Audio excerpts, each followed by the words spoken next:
Bonjour et bienvenue à ce mercredi de One dédié aux usages de One en maternelle. Je m'appelle Sybille, c'est moi qui vais animer ce webinaire. Je serai accompagnée d'un ou d'une collègue qui répondra à toutes vos questions par écrit. Pour poser vos questions sur Livestorm, vous pouvez accéder à l'onglet Questions en cliquant sur le menu en bas à droite de votre écran, donc le bouton Questions en bas à droite de votre écran Livestorm. Ça vous ouvre le volet Questions. Dans ce volet Questions, vous allez pouvoir poser une nouvelle question en cliquant sur le bouton bleu ou voter pour une question qui a déjà été posée par un autre participant. Pour toutes les autres interactions, vous pouvez utiliser le menu chat, donc qui se trouve à droite du menu questions. Nous allons tout de suite commencer ce webinaire sur les usages de One en maternelle. Pour ça, on va vous proposer d'utiliser 6 outils. Ces outils, ils nous ont été inspirés, ces cas d'usage nous ont été inspirés par des retours d'utilisation d'enseignants de maternelle qui utilisent One depuis plusieurs années. Les outils qu'on va vous présenter sont les suivants: le dictaphone, le blog, le cahier multimédia, la frise chronologique, les humeurs et l'application Wiki. Je vous propose de commencer tout de suite avec le premier cas d'usage, le dictaphone. Le dictaphone, c'est un outil transverse. Transverse pourquoi? Parce qu'on va le retrouver à la fois sur la page d'accueil de One, mais aussi dans l'éditeur de texte riche, l'éditeur de contenu de chacune des applications. Ce dictaphone, il va être très utile auprès d'un public non lecteur, tout d'abord pour communiquer. Communiquer sur la vie de la classe, dans le blog de la classe. Vous allez également pouvoir l'utiliser pour donner des consignes orales, que ce soit dans l'application Wiki, dans le cahier multimédia, dans le blog ou dans une autre application de votre choix. Enfin, ce dictaphone, il va être très utile pour améliorer les compétences orales de vos élèves. L'élève va pouvoir s'enregistrer, enregistrer une de ses productions orales, et il va pouvoir la réécouter et avoir ainsi un feedback immédiat de sa production orale. Vous allez pouvoir corriger cette production avec lui, il pourra se réenregistrer par la suite. Ils vont ainsi pouvoir travailler sur leur prononciation et ça va être spécifiquement utile auprès des élèves allophones. Ce dictaphone, il va pouvoir être utile également pour lire des consignes, des histoires qui vont pouvoir être illustrées par des images. Ces comptines, ces histoires, ça peut être l'enseignant qui les lit, donc qui s'enregistre avec le dictaphone en lisant la comptine, en lisant l'histoire. Et ensuite, l'élève va pouvoir écouter la comptine ou l'histoire et l'illustrer en faisant des photos d'images qui correspondent ou en faisant une illustration lui-même, en faisant un dessin qui se prendra en photo et qui pourront être ajoutés dans une application. Ça peut également être l'élève qui est en production, qui va, lui, réciter sa comptine ou restituer, une histoire via le dictaphone. Je vous propose de vous montrer tout de suite, comment accéder et utiliser le dictaphone. Pour cela, je vais sur ma plateforme, de formation. Donc là, je suis connectée avec, une enseignante, de maternelle. Donc elle est sur une classe de MSJS, de moyenne section, grande section. Elle est sur la page d'accueil, donc elle vient de se connecter, elle est sur la page d'accueil de One. Et pour accéder au dictaphone depuis la page d'accueil de One, elle va pouvoir se rendre sur le widget Studio qui est ici dans la colonne de gauche. On a un bouton ici pour enregistrer un son. Il suffit de cliquer sur ce bouton en forme de micro. Je clique dessus et ça va me lancer l'enregistrement avec le dictaphone. Donc, j'ai plus qu'à cliquer sur suspendre pour suspendre mon enregistrement. Je peux lui donner un nom à cet enregistrement. Et une fois que je lui ai donné un nom, je peux choisir de le relire pour le réécouter, de l'annuler si je ne veux pas le conserver ou de le sauvegarder en cliquant sur l'icône verte en forme de disquette. Donc mon enregistrement, il est présent désormais dans mon espace documentaire. Si je vais ici dans mes applis et dans l'application espace documentaire, je vais aller dans la section documents ajoutés dans les applis et je vais retrouver ici mon enregistrement accueil. Autre façon de s'enregistrer avec le dictaphone sur One, c'est d'aller directement dans une application. Par exemple, je vais ici dans mes applis, je vais dans un blog. Je vais dans mon blog classe de MSGS. Je crée un nouveau billet en cliquant sur le bouton en haut à droite ici. Et dans mon éditeur de texte riche qui apparaît ici, hein, éditeur de texte riche qu'on retrouve dans toutes les applications de One, je vais pouvoir cliquer sur l'icône en forme de note pour pouvoir ajouter un son. Donc, je clique sur l'icône en forme de note. J'arrive directement dans l'onglet Enregistrer un son et je n'ai plus qu'à cliquer sur le bouton en forme de micro pour démarrer mon enregistrement. Alors parfois, quand vous démarrez un enregistrement, vous aurez une fenêtre de votre navigateur qui vous demande si vous autorisez ou pas l'utilisation de votre micro. Et dans ce cas-là, il faudra répondre oui à cette utilisation. Moi, je l'ai déjà utilisé, donc il ne me le redemande pas. Donc, je clique ici sur démarrer. Donc, de la même manière, mon enregistrement démarre. Je l'arrête en cliquant sur le bouton pause pour suspendre l'enregistrement. De la même manière, je vais lui donner un nom et je vais pouvoir sauvegarder mon enregistrement. Mon enregistrement est intégré directement ici dans mon billet de blog. On voit ici un lecteur multimédia qui me permet d'écouter, excusez-moi, mon enregistrement. Je vais également pouvoir réutiliser un ancien enregistrement parce que l'enregistrement que je viens de faire, il a également été enregistré dans mon espace documentaire. Donc, je peux récupérer un ancien enregistrement. Donc, de la même manière, je vais cliquer sur le bouton d'ajout de son en forme de note. Mais cette fois-ci, je vais aller dans l'onglet espace documentaire où je vais retrouver mes précédents enregistrements, dont mon enregistrement accueil que j'ai fait depuis ma page d'accueil. Donc, je l'ajoute ici et donc je vois ici que je peux ajouter comme ça des enregistrements vidéo. Donc, j'ai plus qu'à mettre un titre à mon billet de blog et je peux l'enregistrer pour moi en forme de brouillon ou le publier pour qu'il soit visible par tous les autres utilisateurs à qui j'ai partagé ce blog. Je reviens sur mon support de formation pour vous présenter le second cas d'usage qui est de montrer la vie de la classe avec le blog. Donc, on était sur le blog. Ce blog, il va permettre donc de montrer la vie de la classe en permettant aux parents de voir un peu ce qui se passe en classe, d'en savoir plus que les histoires de récréation qui leur sont racontées par les enfants le soir. Ça permet de valoriser le travail de l'enseignant auprès de la communauté éducative. Ça permet aussi de valoriser le travail de chacun des élèves auprès de sa famille. Et ça va permettre à l'élève, quand il rentre chez lui le soir, de verbaliser à la maison les choses qui se sont passées en classe. Il va pouvoir voir ce blog avec les parents et commenter ce billet de blog des activités du jour. Ça peut être aussi une occasion pour les plus âgés de leur faire expérimenter la publication collaborative. Heu, Vous allez pouvoir écrire sous leur dictée. Voilà, ils racontent l'activité qu'ils ont fait aujourd'hui en classe et vous écrivez sous leur dictée ou alors ils peuvent s'enregistrer avec le dictaphone et cet enregistrement, bah, on l'ajoute, on l'intègre dans le billet de blog. On a des enseignants qui ont utilisé le blog pour partager des photos et des vidéos dans le cadre, du parcours d'éducation artistique et culturelle.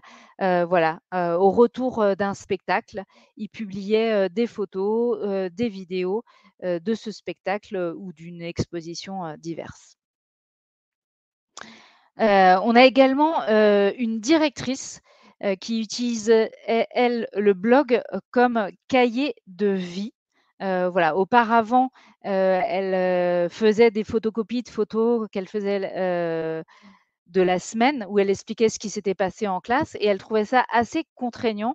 Hem Et elle, trouvait que les parents ne consultaient pas toujours, ce cahier de vie, papier et du coup, elle a transposé ça sur le blog et elle s'est rendue compte que ça devenait beaucoup plus intéressant pour les parents. Donc je vous ai mis, l'article, hein, le témoignage de cette directrice, qui est en lien sur le support. Ce support, vous pouvez demander dans le chat, à, ce qu'on vous l'envoie. On vous l'enverra sur l'adresse mail, que vous avez utilisée pour vous inscrire à ce webinaire. Donc n'hésitez pas, j'ai mis plusieurs références à des retours d'usage d'enseignants, à des articles qui ont été créés. N'hésitez pas à nous demander à ce qu'on vous partage ce support, donc dans le chat, s'il vous plaît. Je vous propose de repasser sur ma plateforme de démonstration. Donc, on est toujours dans ce blog, blog de la classe de moyenne section ou grande section. Je vous présente un petit peu le blog. Donc, le blog, c'est un ensemble d'articles qui sont classés par ordre chronologique décroissante. Ils sont identifiés par l'auteur de la publication. On a également la date de la publication. Dans ces blogs, vous allez pouvoir ajouter donc différents types de contenus, des contenus de type image. Là, on voit que j'ai flouté auparavant les images. On va pouvoir voilà, ajouter donc des photos, d'autres types d'images qui sont ajoutées dans ce billet de blog. On va pouvoir également ajouter des contenus de type vidéo, comme ici, qui seront lisibles directement de le billet de blog. Sur un blog, on a la possibilité, d'autoriser ou non les commentaires et si on autorise les commentaires, on a la possibilité ici de modérer a posteriori ces commentaires en modifiant un commentaire ou en le supprimant. Sachant qu'on sera notifié, donc dans le fil de notification de la page d'accueil, chaque fois qu'un nouveau commentaire aura été ajouté. Sur ces billets de blog, on a également la possibilité, en plus des ajouts d'images, de vidéos, de sons, des liens, soit des liens vers des ressources qui sont déjà importées dans One, soit des liens vers des ressources externes, donc qui ne sont pas dans One. Voilà pour le blog. Si vous avez des questions, n'hésitez pas à les poser dans l'onglet questions. Je reviens sur mon support pour passer au cas d'usage suivant, qui est le cas d'usage avec le cahier multimédia. Le cahier multimédia, à quoi va-t-il vous servir? Déjà, le cahier multimédia, on va revenir hop, sur notre plateforme de formation. Je vais vous le présenter directement en démonstration. Ce cahier multimédia, il se présente comme, un carnet, dont on peut, tourner les pages et ce qui est intéressant dans ce cahier multimédia, c'est qu'on va pouvoir positionner dans la page les événements comme on le souhaite. Les différents composants pourront être mis, où on le souhaite dans la page. On va pouvoir donc ajouter des contenus de type son, du texte, des images de fond. Va pouvoir, ajouter d'autres types d'images, des vidéos, des exercices interactifs, Learning Apps. Voilà, vous avez tous ces contenus que vous pouvez ajouter dans un cahier multimédia. Vous allez pouvoir créer un cahier, multimédia pour, le suivi des apprentissages. Donc vous allez pouvoir créer des cahiers individuels de suivi des apprentissages pour vos élèves. Donc, on a ici un exemple de cahier individuel qu'on a appelé cahier de réussite et de progrès. Donc, c'est le cahier de Myriam qui est en petite section. Donc, sur la page d'accueil, on décrit un peu l'objectif de ce cahier. Et dans les pages suivantes, on va pouvoir donner une description de chacun des domaines. Et pour chacun des domaines, on va pouvoir avoir des pages qui décrivent les étapes d'acquisition de Myriam dans ce domaine, avec une date et ce qui a été acquis par Myriam. On peut ajouter des photos, mais on peut aussi imaginer ajouter des vidéos ou des sons pour ces productions orales. Ce cahier multimédia de Myriam, si je le sélectionne ici et que je vais dans partager, je vois qu'il n'est pas encore partagé. Je vais pouvoir le partager avec les parents de Myriam. Donc, chaque cahier multimédia va pouvoir être partagé comme ça avec éventuellement l'élève et les parents de l'élève. Donc, via le bouton partager. Ce qui va être intéressant avec ce cahier multimédia, c'est que vous allez pouvoir, pour créer ces cahiers individuels, partir d'un cahier maître que vous allez dupliquer. Donc j'ai ici mon cahier multimédia sélectionné, mon cahier de réussite qui est sélectionné. J'ai un bouton dans mon menu du bas, un bouton bleu dupliquer. Je vais pouvoir utiliser ce bouton bleu pour dupliquer mon cahier multimédia. Mon cahier multimédia est dupliqué. Je vais pouvoir ici modifier les propriétés de ce cahier multimédia. Alors, je vais désélectionner le premier. Je resélectionne mon cahier multimédia ici.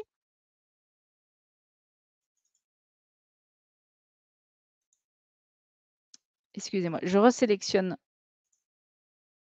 Voilà, j'ai plusieurs cahiers qui sont sélectionnés. Je sélectionne le cahier de Myriam. Je vais pouvoir cliquer sur le bouton propriété. Et là, je vais pouvoir changer le nom du cahier ici pour dire que c'est le cahier de Zia.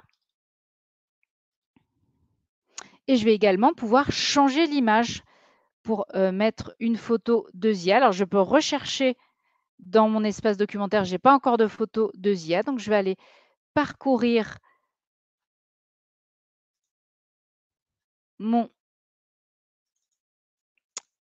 poste de travail pour retrouver la photo de Zia et ajouter la photo de Zia, photo d'ailleurs que je peux retoucher à la volée avant import si besoin. Là, en l'occurrence, je ne vais pas la retoucher. Je l'ajoute. Je peux changer la couleur du cahier aussi et j'enregistre. J'ai maintenant donc le cahier de réussite de Zia, donc sur le même modèle que celui de Myriam et j'aurais juste à changer les vidéos et les photos et les commentaires.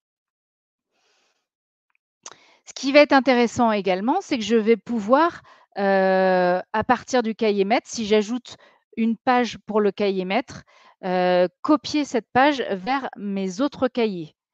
Donc ici, je reviens sur le cahier de Myriam. Je vais à la fin de mon cahier. Donc on voit ici que je vais modifier mon cahier en cliquant sur le bouton en haut à droite. Je vais ajouter une page. Dans cette page, je vais ajouter un contenu de type texte. Je vais ajouter donc un domaine de compétences.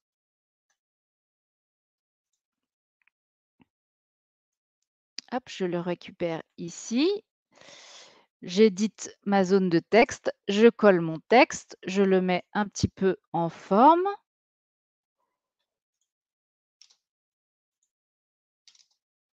Voilà, je vais ici mettre un type titre. Et une fois que j'ai terminé, je vais, voilà, comme ça, l'agrandir. Je peux mettre une couleur de fond. Voilà, et j'ai une nouvelle page de domaine de compétences. Je vais enregistrer mon cahier et je vais quitter l'édition Et là, sur cette page, en cliquant sur le bouton plus, j'ai la possibilité de copier cette page vers un autre cahier. Donc, je vais cliquer sur le bouton copier vers un cahier. Et là, je peux choisir de copier ma page vers d'autres cahiers. Donc, je retrouve là, ici, le cahier de Zia. Je peux aussi la copier sur le cahier de Guillaume, par exemple. Et donc, je clique ici sur copier. Ma copie est faite.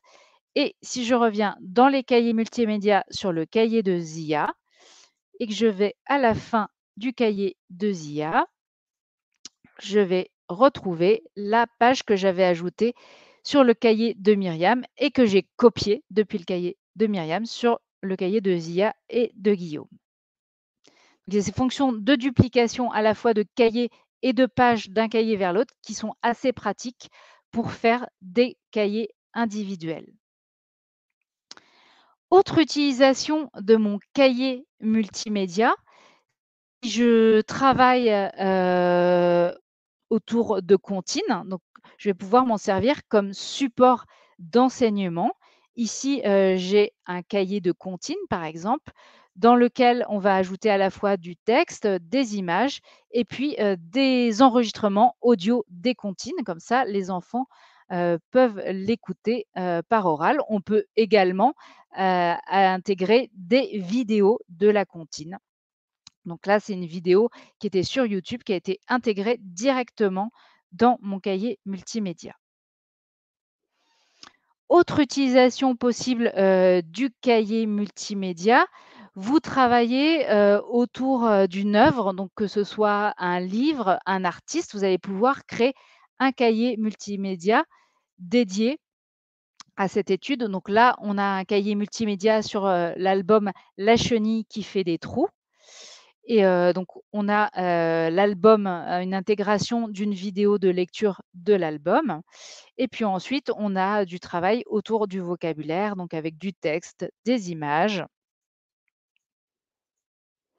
un travail sur la numération, on en profite et une comptine, voilà, un travail d'expression écrite.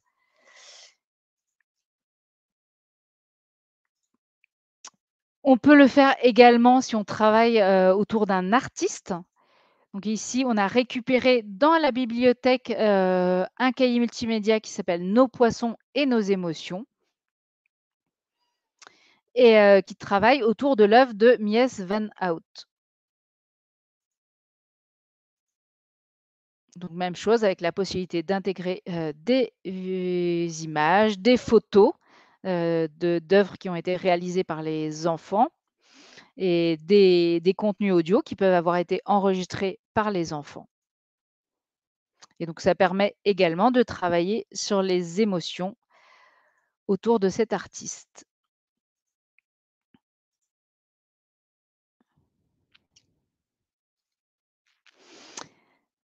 Enfin, dernier cas d'usage, on a des enseignants qui ont utilisé durant le confinement, heu, le cahier multimédial, comme cahier de vie numérique personnalisé, donc pour faire un cahier, individuel, en maternelle, pour les productions des élèves. Donc ça, c'était spécifique pour le confinement. Ils ont fait des cahiers de vie individuels et non un cahier de vie collectif sur le blog.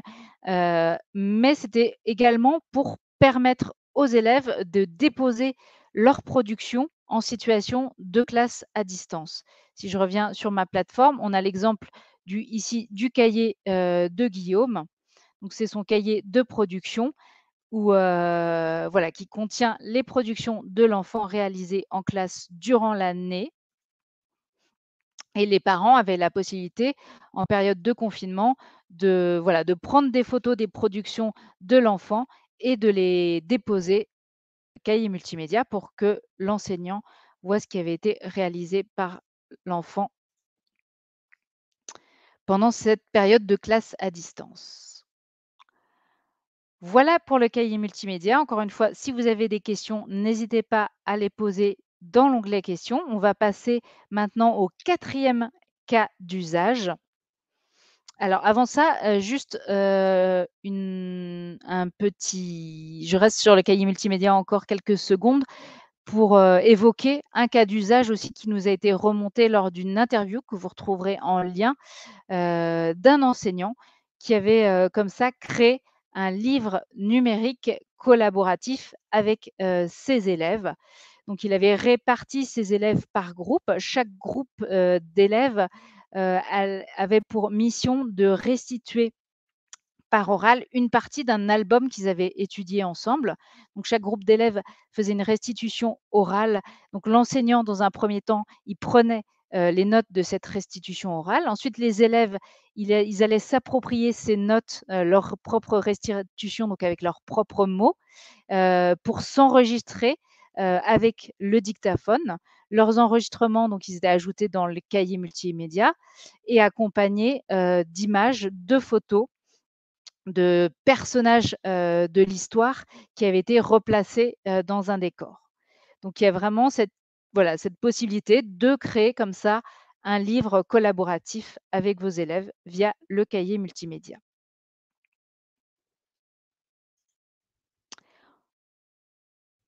On va passer, maintenant au cas d'usage de la frise chronologique. Donc la frise chronologique, vous allez pouvoir l'utiliser comme carnet d'expérience. Pour tout ce qui est observation du développement d'une plante ou d'un insecte. Je vous propose qu'on passe de nouveau sur la plateforme de formation. On va cette fois-ci aller sur la frise chronologique. Donc, on a ici un exemple de frise sur le développement d'une plante avec voilà, une première étape qui est la plantation. Donc dans la partie de gauche, vous avez la possibilité, d'ajouter des images ou des vidéos. Vous avez ces 2 choix possibles et dans la partie de droite, vous allez pouvoir ajouter du texte, mais vous pouvez également rajouter de nouveau des images, faire des liens vers des ressources externes, ajouter également des vidéos. Voilà, dans cette partie, de droite, vous retrouverez l'éditeur de texte riche qui vous permettra d'ajouter tout type de contenu. Donc là, en l'occurrence, sur le développement d'une plante, on avait laissé surtout des photos. Donc et on voit, voilà, chaque étape de la pousse à J7, à J14, à J20. On peut faire de même pour, les étapes de développement, d'un insecte.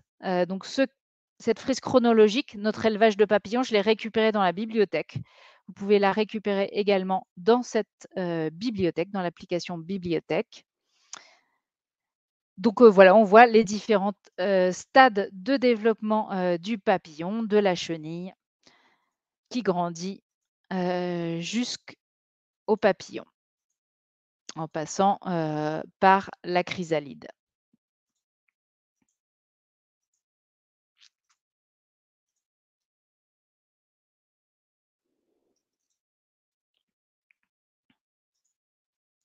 Autre usage de la frise chronologique possible, c'est de réaliser un cahier du bonhomme individuel. Donc, encore une fois, ça sera une frise chronologique par élève, une frise individuelle. Donc, pour voir l'évolution du bonhomme au cours de l'année. Donc, du bonhomme de septembre, d'octobre, voilà. Et donc, pour chaque élève, prendre une photo du dessin et ajouter ce dessin sur la frise chronologique, donc mois par mois. Quand vous ajoutez un événement à une frise chronologique, donc vous avez un bouton en haut à droite de la frise que vous avez créée pour ajouter un événement. Vous pouvez choisir le format de la date. Une fois que vous avez renseigné le titre, bien sûr, vous pouvez choisir le format de la date. Donc, si c'est année par année, mois par mois, jour par jour, donner une date de début, éventuellement indiquer une date de fin si c'est un événement dans la durée. Et comme je vous le disais, vous allez comme vignette, donc dans la partie gauche de l'affichage de votre frise chronologique, vous pouvez choisir soit une image, soit une vidéo. Si vous mettez une vidéo, il faudra ajouter ici le lien, l'URL de la vidéo, donc qui sera hébergé sur une plateforme externe. Et dans l'éditeur de texte riche, c'est ce qui s'affichera dans la partie de droite de votre frise chronologique. Donc là, je ne vais pas en ajouter un. Voilà, donc là, vraiment l'idée, c'est qu'on positionne, les événements dans une, frise temporelle. Dernier exemple de frise, c'est de créer tout simplement, une frise sur les temps forts de l'école ou les temps forts, de la classe dans l'année. Ça permet, aux élèves de s comme ça dans le temps, en au fur et à mesure des grands événements, qui se passent à l'école.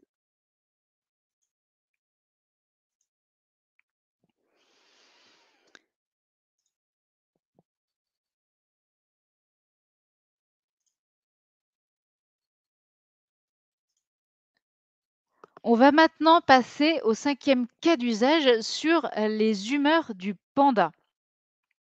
Dans le programme d'enseignement de maternelle, l'enseignant doit développer la capacité des enfants à identifier, exprimer verbalement leurs émotions et leurs sentiments.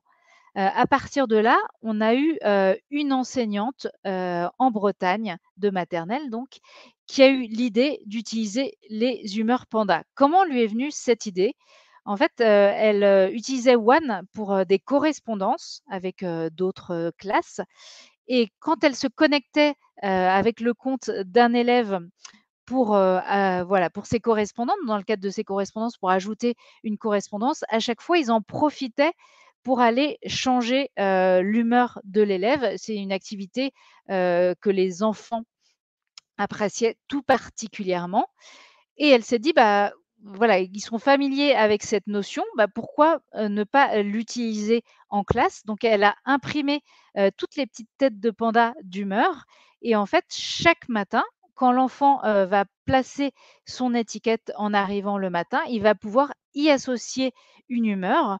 Ça permet à l'enseignant de voir dans quel état d'esprit est, chacun de ses élèves et d'engager éventuellement, si besoin, une discussion avec eux dans le premier temps du matin.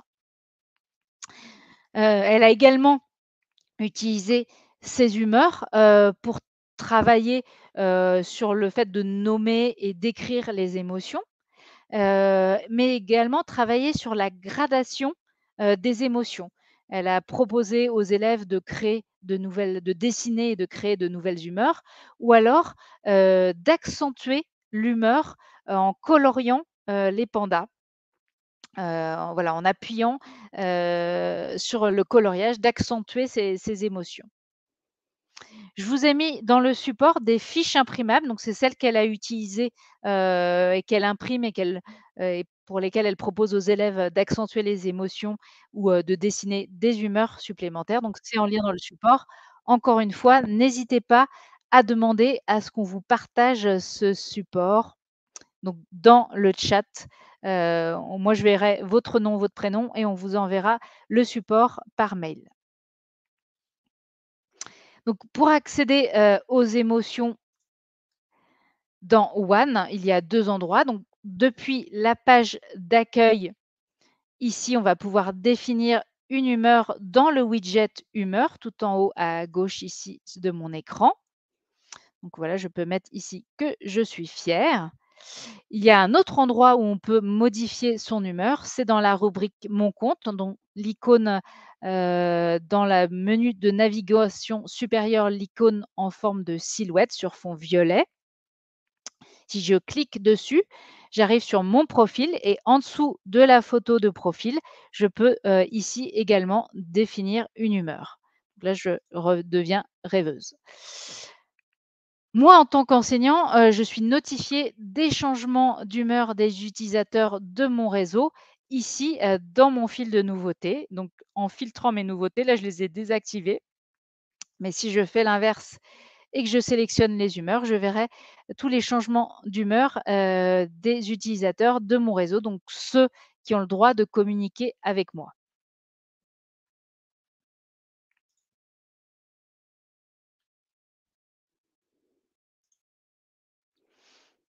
On va passer au cas d'usage, suivant, qui est le dernier cas d'usage, c'est l'application Wiki.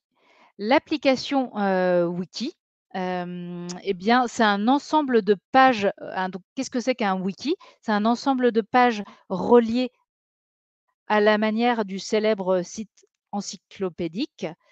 Ce wiki, il va vous permettre de créer des supports d'enseignement en créant comme ça une page, une fiche par chiffre en mathématiques, par exemple, une fiche par lettre majuscule ou cursive suivant le niveau. euh, et vous allez également faire des fiches de vocabulaire en faisant comme ça une fiche par champ lexical dans le domaine du vocabulaire. Si je reviens sur mon espace de formation, donc je vais ici dans mes applis, je vais ici dans l'application et dans cette application Wiki, je vais retrouver donc des supports d'enseignement. Ici, par exemple, pour les lettres cursives. Donc, j'ai ici une fiche par lettre. J'ai ma page d'accueil sur laquelle j'ai référencé toutes les lettres et sur laquelle j'ai mis des liens pour pointer vers mes fiches de lettres. Donc, ici, si je vais sur le A, je tombe sur la fiche du A. Donc, même chose, hein, je peux intégrer des vidéos, des images, du texte, du son. Je peux revenir sur ma page d'accueil, aller ici sur la fiche du D, par exemple, et naviguer comme ça de page en page. Sur le wiki, on a également la possibilité d'autoriser ou non les commentaires. Je reviens sur l'ensemble de mes wikis. Donc, de la même manière, je peux créer un wiki de mathématiques. Donc, on a ici le wiki Faire des mathématiques avec Cocotte, que j'ai trouvé également dans la bibliothèque. Donc, vous pouvez le retrouver aussi en cherchant le wiki Faire des mathématiques avec Cocotte et qui permet voilà, de compter les œufs que Cocotte a pondus et de retravailler derrière sur la fiche du nombre associé.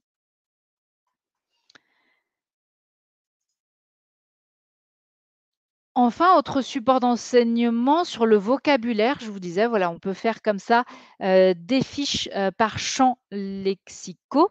Donc, j'ai ici, par exemple, une fiche sur l'école, voilà, avec toutes sortes d'étiquettes sur les différents termes, le vocabulaire de l'école.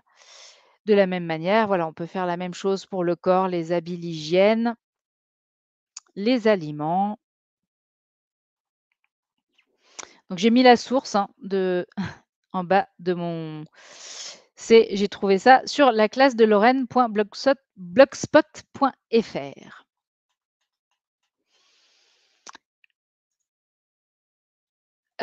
Autre usage intéressant du wiki pour rappeler les règles de l'école.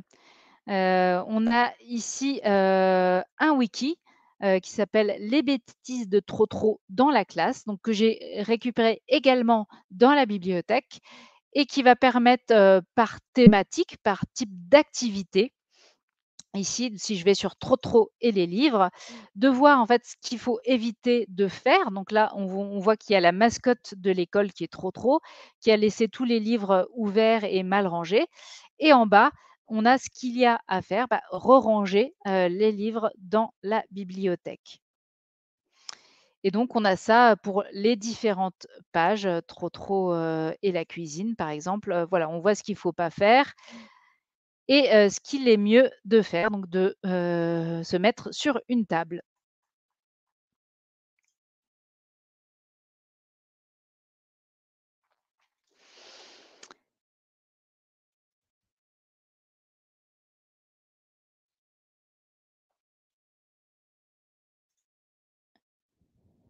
Donc on a également des enseignants qui ont utilisé, un wiki dans le cadre de la classe, à distance, au moment, d'un reconfinement. Ils donnaient les activités à faire sur le wiki et ils demandaient, à ce que les parents, déposent, les travaux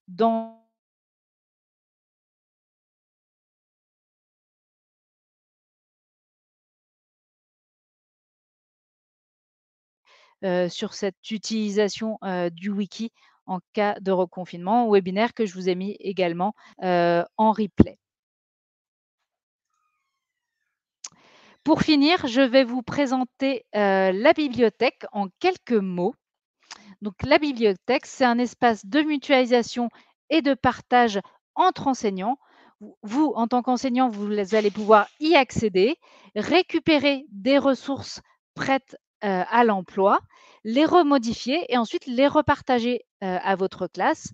À l'inverse, vous-même, vous allez avoir la possibilité de publier vos activités pour les rendre accessibles aux autres enseignants.